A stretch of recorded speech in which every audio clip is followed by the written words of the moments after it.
In May of last year, Old School RuneScape saw the release of a brand new endgame duo boss, Yama, the Master of Packs. Alongside this release came 5 Challenger mode fights in the form of contracts, specifying unique terms of the duel and rewarding players who managed to complete all 5 with a cosmetic upgrade to the Oathplate armor set, Radiant Oathplate. Obtaining this armor set is a challenge rivaling the most difficult in Old School RuneScape. However, one contract in particular, Contract of Sensory Clouding, stood out among the rest as particularly difficult. Per the contract's terms, Yama can pursue forever, meaning even in his third phase, where he typically stands his ground in one place, he will instead chase the player down in an attempt to melee them with a devastatingly disruptive axe blow. Evading these attacks are made even more difficult, as the challenger's attack range is halved, keeping Yama dangerously close at all times. At the time of release last year, this contract in particular would prove to be the most difficult challenge I had ever taken on in this game. I completely cleaned my bank on my main. In order to afford more attempts, I even had to resort to taking drops from my Iron Man just to keep trying. I had been trying to employ a strategy called Joack, presented by Joe Watermelon, which in all fairness is a really clever strategy, but this would give me trouble particularly because the method was heavily reliant on nailing down the awkward timing on several stalls in the cycle, or as the guide suggested, using the overhead tick counter plugin to know exactly when to click away. Personally, I've always avoided using tick counters to this degree just because I feel like it's too strong and would diminish my personal sense of accomplishment if I were to use it to tell me exactly when to click away from Yama. I wanted to win based on my own ability, not my reliance on a plugin. Since I was really struggling to learn the timing, I instead started burning through contracts following Mulgoat Kirby's guide, which took a slightly less structured approach. But after 2 days of repeated deaths and not even coming close to finishing the fight, things were really starting to look bleak. If this wasn't going to click for me, then I would have to change my approach. I figured that if it was possible to melee Yama from the same set of tiles in a repeated cycle, as proven by the Joack method, then there must be a way to do the same with Mage, which could offer all of the simplicity of a repeatable cycle while avoiding all of the headache of having to occasionally pause, red X, and relying on a tick counter, or trying to learn the unintuitive stalling and step back cycle to properly take on the fight. This process led me to create Cloudfly. Now, Cloudfly certainly had its flaws, namely that it required being mostly tick perfect and had no simple fix for breaking the cycle. One missed input often meant certain death. But the straightforward nature of click tile, click boss, repeat would make it competitive with other existing methods at the time. The amount of attention my video demonstration received actually surprised me, since I had only uploaded it to share with a friend, and the response was almost universally positive. Almost. Been thinking about this for a while. Do people really still feel any sense of accomplishment in OSRS when most of the people who complete new endgame content use every plugin possible to make it easier? Video very relevant. Might be a bit of a rant. I understand wanting to complete content and moving on, but at least to me this game is all about grinding stuff and personal achievements. I just don't see how you feel any sense of accomplishment when the game tells you where to click. You know, when I came across this tweet, initially I just laughed it off. Yes, it looks like I reduced this challenge to click tile, click boss on repeat, but yeah, well that was kind of the point. I was only able to get to that point though, after multiple days of planning, trial and error, tabling the timing for every tick of Yama's melees and shadow crashes, and painstakingly mapping dangerous tiles for Yama's waves. Of course it looks like I made this boss look oversimplified. That's because I front-loaded all the hard work by understanding exactly what was going to happen and planned for exactly how to avoid it. I dismiss this criticism as a classic case of judging the end product with no understanding of the process leading up to it. Over time, though, I couldn't seem to let this go. I wasn't really able to shake it from the back of my mind, and after some reflection, I realized it's because even though I don't agree with them entirely, I do think they have a point. See, I only ended up making that method for sensory clouding because I didn't want to use a plugin that I felt would have made the challenge too easy. I feel pretty certain that if I had used the overhead tick counter, I could have cleared sensory clouding long before I even thought about coming up with an entirely new strategy, but I also wouldn't have felt nearly the same sense of accomplishment knowing that a third-party plugin was doing that much heavy lifting, as opposed to overcoming the challenge through my own ability. So in other words, I had drawn a line in the sand somewhere and refused to cross it. That line was totally arbitrary, and if my only justification for what should or shouldn't be allowed is based on it feeling too strong for my liking, then who am I to say what actually is or isn't an overpowered plugin? If I'm to be logically consistent, then I think that I have to at least respect the opinion, whether or not I agree with it, that what I did here may have been an abuse of RuneLite plugins to the point of diminishing game integrity. Now, by the modern standards of high-level gameplay, I don't think that what I did with Cloudfly was unorthodox by any means at all. I think it sits alongside God War's dungeon kiting methods, which have existed for years, and at worst it's on par with the other existing strategies for the contract. But now that I've ceded some ground, I feel as though I'm going to have to prove myself if I'm going to voice my opinion on this topic. That's why today I'm setting off to find out, can I actually get Radiant Oathplate on a vanilla client, or am I nothing but a plugin merchant?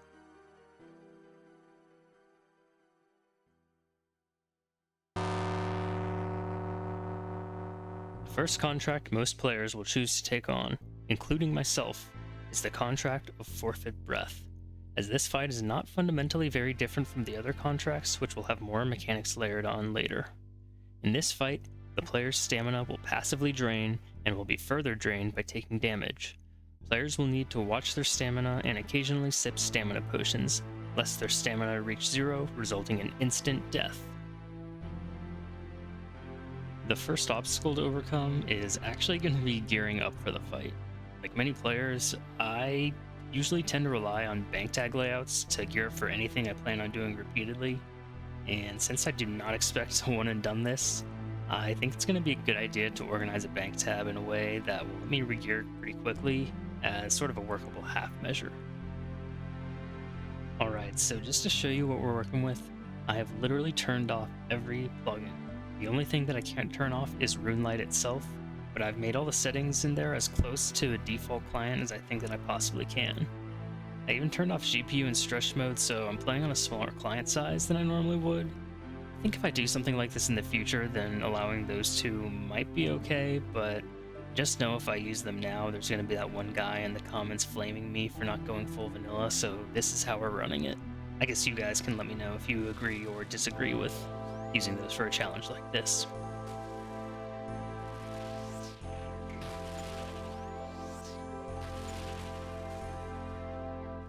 Uh-oh. That's not good. Oh, that's really not good.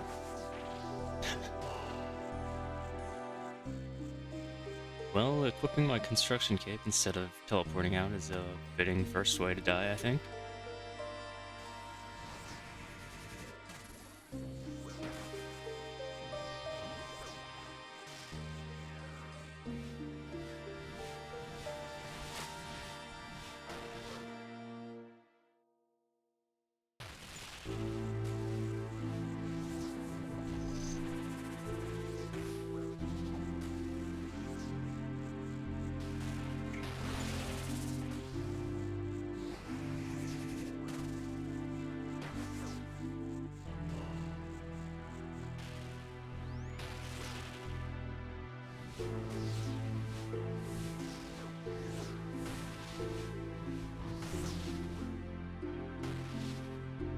Okay, so I'm about 10 contracts deep now. That was my first P3, and it was going pretty well until it wasn't.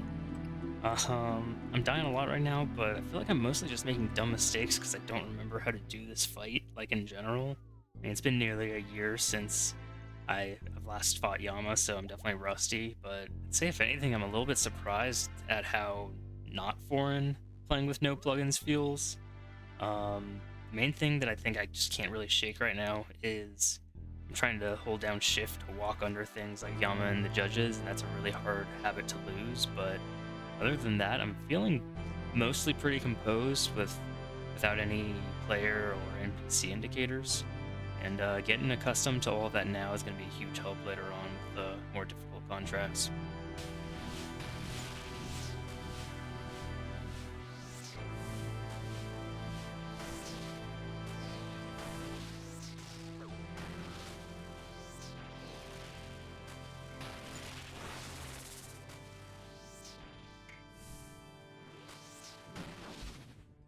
Okay, well, that was kind of sloppy, but the plugins weren't even really the issue. I'm just getting reacquainted with Yama, I think. One thing I'm definitely picking up on is I'm feeling a lack of precision with my clicks. Like, usually I click once and I'm confident in where I'm pathing, but I'm finding myself just spam clicking a lot to make sure I end up on the correct tile. You know, I really miss having like a destination tile's confirmation from knowing where I'm pathing, but I think I'm gonna get it down with time. Um, I did notice that the ground area of the arena is actually pretty decently like colored for being able to distinguish between different tiles, so really only becomes an issue when I'm really zoomed out in that last phase. But yeah, there's still a long ways to go until we're done, so on to the next one.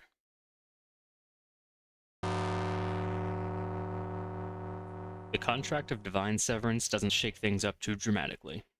In this challenge, players' overhead prayers will be turned off shortly after activating, meaning players must accurately time their prayers to match Yama's auto attacks. Additionally, extra void flares will continuously spawn throughout the fight. Players who remain focused and alert shouldn't find this contract much more difficult than the last. One thing that's really helping me is this square of lighter tiles right in front of the throne here. It's working as like a really nice reference point for where to stand when getting ready to dodge waves. Usually I just have tile markers here, so it's just something I've never noticed before. Also, I am constantly clicking through these void flares before they're clickable, which is super annoying.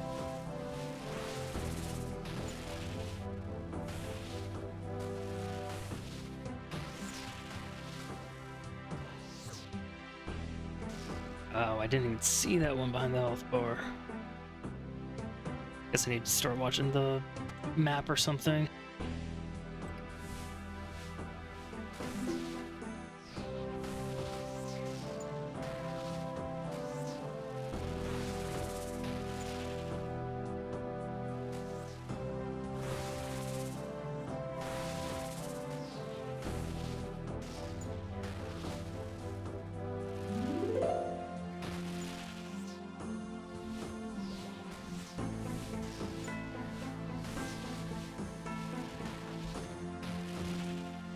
Okay. Yeah, the constant void flares on that one definitely make it a bit harder.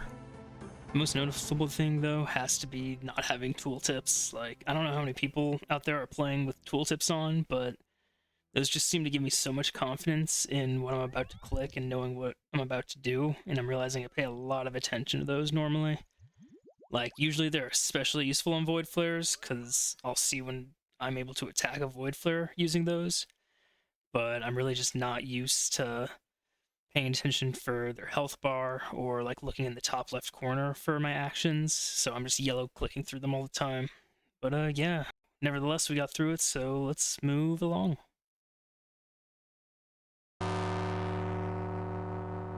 The contract of bloodied blows will be the first serious step up in difficulty. The player will hit closer to their max hit based on how low their hit points are, always dealing their max hit at 1 hit point. Keeping your health very low will be necessary, as Yama will summon additional void flares during the fight, which players are no longer guaranteed to max hit unless the wretched strength from low hit points allows it. This means that even just one mistake will result in the player's likely demise. Okay, Blooded Blows is definitely the best one to take on next, just because it's the last contract that's going to use this Stand at Throne P3 strategy, where you can just mage from the back of the room. Last 2 contracts, we're going to have to change things up. So I don't remember exactly how this fight goes. If I remember correctly, I think you can keep your HP at 1 for the first 2 phases, and then in the final phase, you can get dealt chip damage up to like 5, I think, which is where Guthix Rest are going to be for, so we can keep our HP low, but not too low. And regardless, pretty much the whole fight we're going to have to play perfectly. There's really no room for any errors.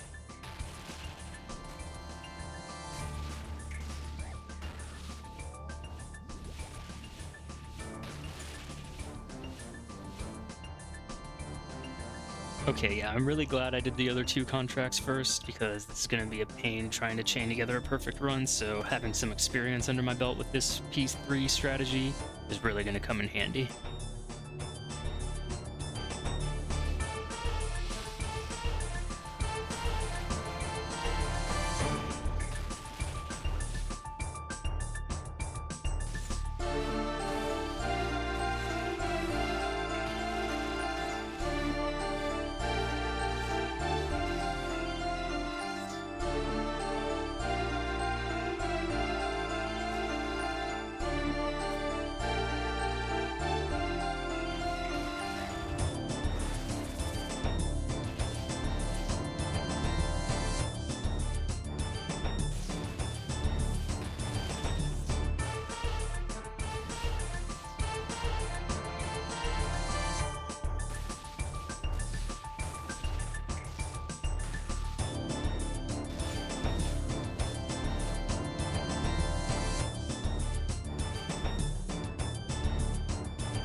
Nice. Yes. Wow, yeah, I'm pretty sure I got a chance there at the end. But you know what? Yama's not supposed to have 100% accuracy. You know, he's allowed to miss. So, you know, if I get the completion on one chance, I think that's still worth feeling good about. Anyway, that's 3 down, 2 to go.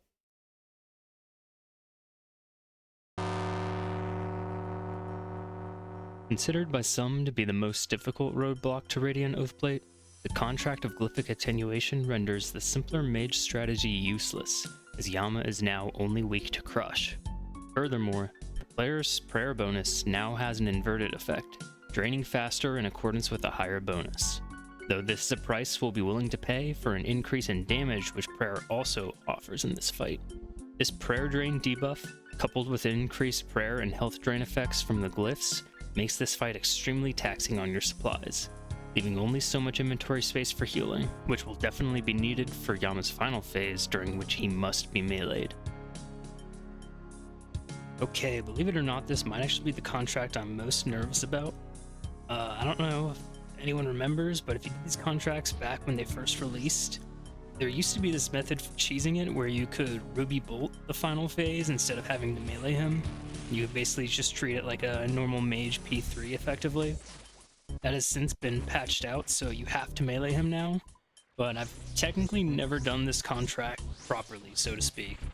Now, I've done a lot of melee Yama and practiced flinching him P3 since then, so hopefully some muscle memory will kick in and that'll carry me to the finish line.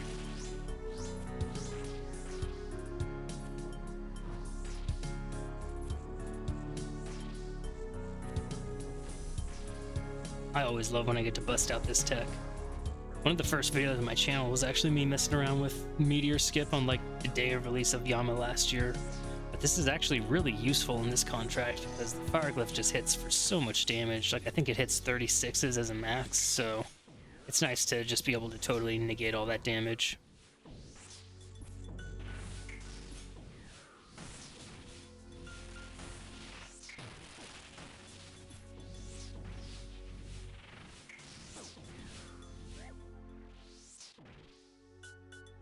Alright, new strategy. I'm finding Yama's border tiles really hard to remember, so I decided to drop this rune here just to give me a little like reference tile so I can see where his melee distance starts and ends. I think this is going to help reduce brain power needed here a little bit so I can focus on the rest of the mechanics.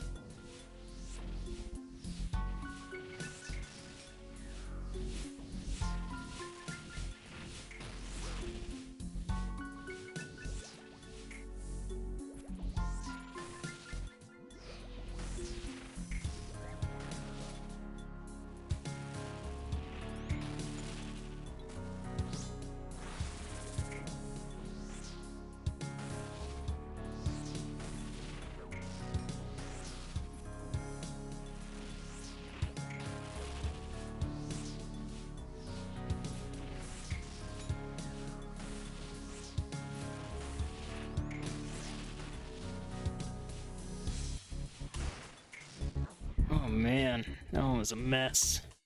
Meleeing during that last phase wouldn't be so bad if it weren't for those off-centered waves, but trying to recognize which position they're coming in it just makes it way harder.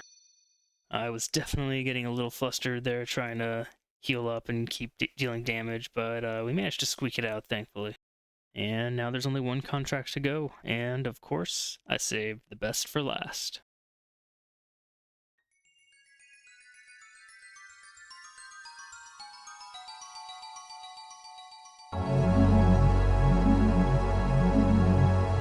The contract of sensory clouding. This contract is a challenge above the rest.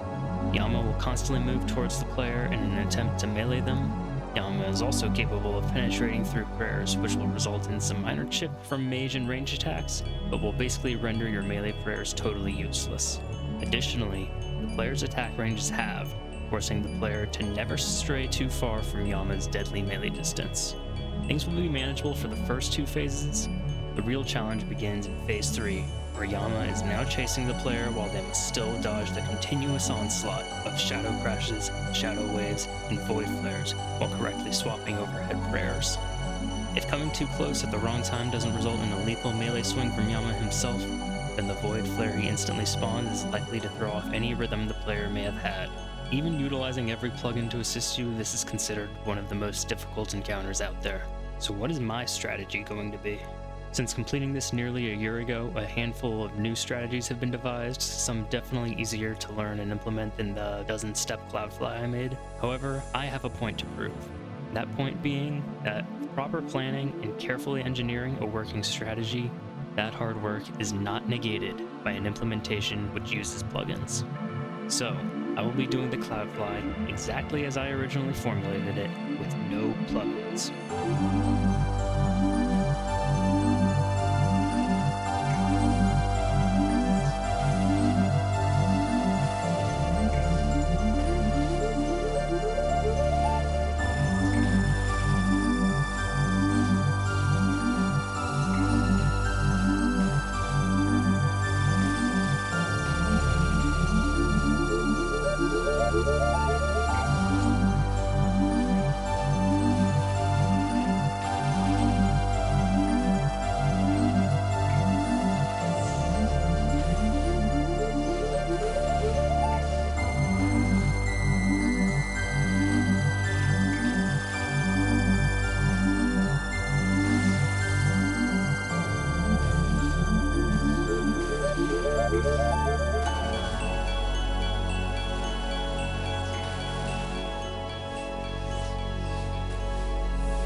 So now that I'm quite possibly the only person to have completed this challenge without plugins, I feel like I've earned the right to at least share my opinion and maybe open up some discussion around third-party clients, so here is what I think. Obviously, like most people, I use plugins, somewhat liberally. But I actually wish that plugins weren't so powerful and that they didn't change both play and appearance of almost every piece of content in the game. Personally, I think it's unfortunate that things were allowed to go so far that if you wish to PVM at the highest level in OSRS, a hefty reliance on plugins is essentially non-negotiable at this point. RuneScape is a point-and-click game after all. Therefore, any plugin that eases clicking the correct interaction at the correct time removes an opportunity for skill expression and ultimately lowers both the skill floor and the skill ceiling of all content. I think you'd be hard-pressed to find any accomplishments in this game that wouldn't be theoretically possible without using any plugins. But there's just not much reason to try when that gains you nothing and probably handicaps your efficiency at whatever content you're doing. PVM plugins are probably the most guilty of this, using tile markers, player and NPC true tile, object markers, and tick counters.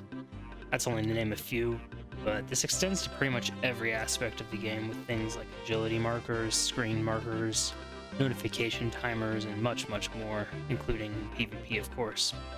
In my opinion, in most cases, this is a net negative for game integrity, as over time it's fostered a culture of bridging skill gaps predominantly with plugins first, then game skill.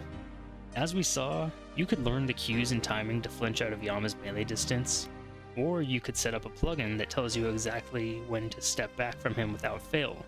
Of course, the plugin solution offers the simplest, easiest fix, so why wouldn't you take the path of least resistance? Now, I'm not arguing that the game would be better off removing all existing client features. In fact, I think there are many plugins like Destination Tile or Spellbook Reordering, which add far more to the player experience than they detract, and I think they'd likely be implemented in an official capacity by now, if not for RuneLite already solving them. But I do think we need to at least acknowledge how disingenuous it is to call many commonly used plugins a quote-unquote necessary quality of life, when really a lot of these would be more akin to something like wall hacks in an FPS game. Take something as simple as rooftop agility click boxes, something I frequently hear referred to as a QOL plugin. In a game with no obstacle highlighting, knowing exactly how an invisible click box is shaped and transforms with camera angle could be knowledge that is acquired and better acted upon over time, and therefore deemed as a skill. Now, I know almost everyone is going to say this isn't a meaningful or fun way of expressing skill, sure, but I don't think there's an argument that if you weren't able to highlight agility click boxes, many people would be getting at least marginally lower experience rates at rooftops of all places. Now, I don't really care that much about agility click boxes. The point is to demonstrate that this dishonest framing of the advantage that plugins offer has led to a broader acceptance and allowed it to go on unchecked, ultimately reaching a point where it does start to hurt game integrity in content that does require meaningful skill, and with little to no incentive to play vanilla, and every incentive to utilize every plugin at your disposal, there's practically an obligation to overhaul your client for the sake of efficiency. I know I'm guilty of this myself, as are many other people.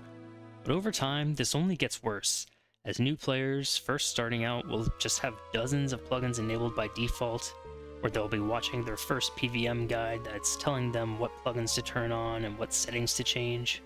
For most players now, it's not even a question of if the game has strayed too far from its identity of providing a truly old-school MMO experience. In 2026, this is just understood to be how old-school RuneScape is played, and for the time being, I see that as unlikely to change. Even if Jagex viewed this as a problem, the inevitable community backlash and probable loss of revenue from reining in the power of third-party clients is enough of a deterrent to just maintain the status quo of Pluginscape. And right there's the root of my point. In reality, it doesn't really matter what I think, because the community really does have the final say. My hope would just be that after watching this, maybe I've raised your consciousness around using plugins a little bit, and helped you see that they may not be as necessary as you may think. This video certainly isn't a call to action, I'm just hoping to have made you think on this a little bit. I understand everyone won't see eye to eye on this, but I'd love to know how people feel about this, so consider leaving a comment below the video sharing how you feel. Maybe while you're down there, leave a like and subscription if you enjoyed watching. Those are what keep me motivated to make more videos like this one. I'll leave you with saying that if you want to see a change in the community, it starts with setting the example for others. Putting others down over a disagreement is more likely to cause division than to change anyone else's perspective. For everyone else, remember that RuneScape is a game. It doesn't need to be an optimization problem.